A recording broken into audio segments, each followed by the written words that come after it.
GRNZ does not celebrate purpose-built crematoriums as a wealth initiative. Our race day euthanasia rate is half that of the thoroughbred code in New Zealand. These hearings have been the first opportunity for our people to be heard by lawmakers, and I thank the members sincerely of this committee for the empathy that's been extended over the 2 days of hearing. It's certainly been appreciated. Thank you. The fact that the minister responsible for this legislation can arrive at such a decision, devastating people, dogs and economic activity without any engagement with the industry, is an indictment on New Zealand's political processes. It has made me and many question our faith in our political systems. You, good people, have the ability to restore that faith. Over the last 2 days, members have heard the harrowing and confronting submissions from our people.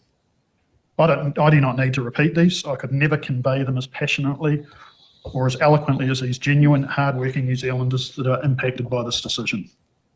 The hurt, the utter devastation, the sense of unfairness, and anger, and mental anguish was clear for all to see. Family units ripped apart, lifetime investments obliterated, generational commitments and passions wiped out. You have to ask why.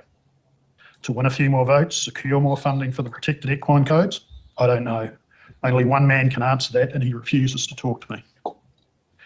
The legislation before you reflects the shoddy way the Minister's office and the officials have approached this decision. The Ministerial Advisory Committee was appointed in December 24, and one of their key responsibilities stated in their terms of reference was to create a transitional plan for the closure of the industry. 14 months later, there is no plan and it is still work in progress. You and your parliamentary colleagues are being asked to pass a bill now and manage the consequences later. It's not good enough. Such a plan, while it will be complex with a myriad of issues to be considered, has to be done. The bill is due to take effect in a matter of months. Where is the plan? This is Mac's responsibility, not GRNZ. This ongoing certainty as to what is going to happen in the very near future is causing great distress amongst our participants and negatively affecting the health and well-being of our people. It is a ban without a plan.